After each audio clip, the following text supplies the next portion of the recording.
Your human immune system has one absolute uncompromising rule: find anything with foreign DNA and hunt it down. This is why organ transplants are difficult.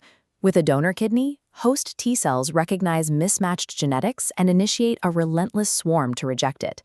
Yet we all begin as a biological contradiction. A fetus carries half its genetic code from the father, essentially a half-foreign transplant. Under standard biological laws, the mother's defense system should identify this foreign DNA, trigger an alarm, and clear the tissue. Instead, the fetus thrives. Our survival as a species relies on our biology bypassing its most fundamental security protocols. For decades, medical consensus relied on a specific hypothesis to explain this: that pregnancy induces a state of total maternal immune suppression. This theory suggested the mother's body simply powers down its internal security system, dropping its guard so the fetus can grow unhindered. But this explanation has a massive flaw. If the mother's immune system were actually shut off, common infections would be universally fatal to pregnant women. In reality, the maternal immune system stays vigilant and active.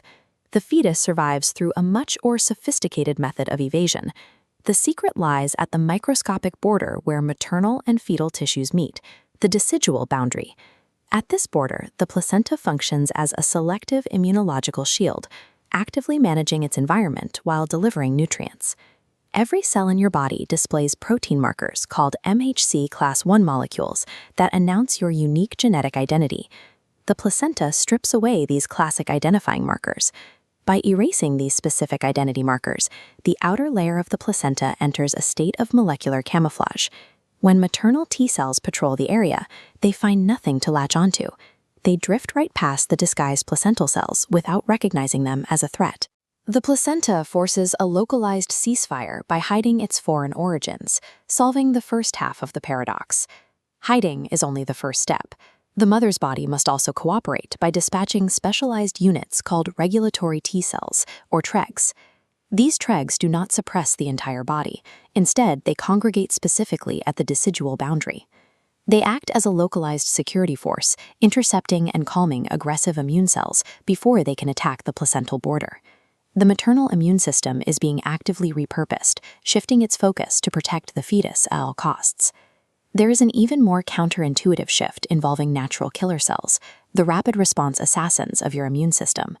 In any other part of the body, if a natural killer cell finds tissue trying to hide its identity, it executes a lethal strike. The placental environment neutralizes their aggression, shifting their behavior for a new purpose. These reprogrammed cells are recruited to tear down and rebuild maternal uterine arteries, widening the vessels to ensure the fetus receives a massive flow of blood.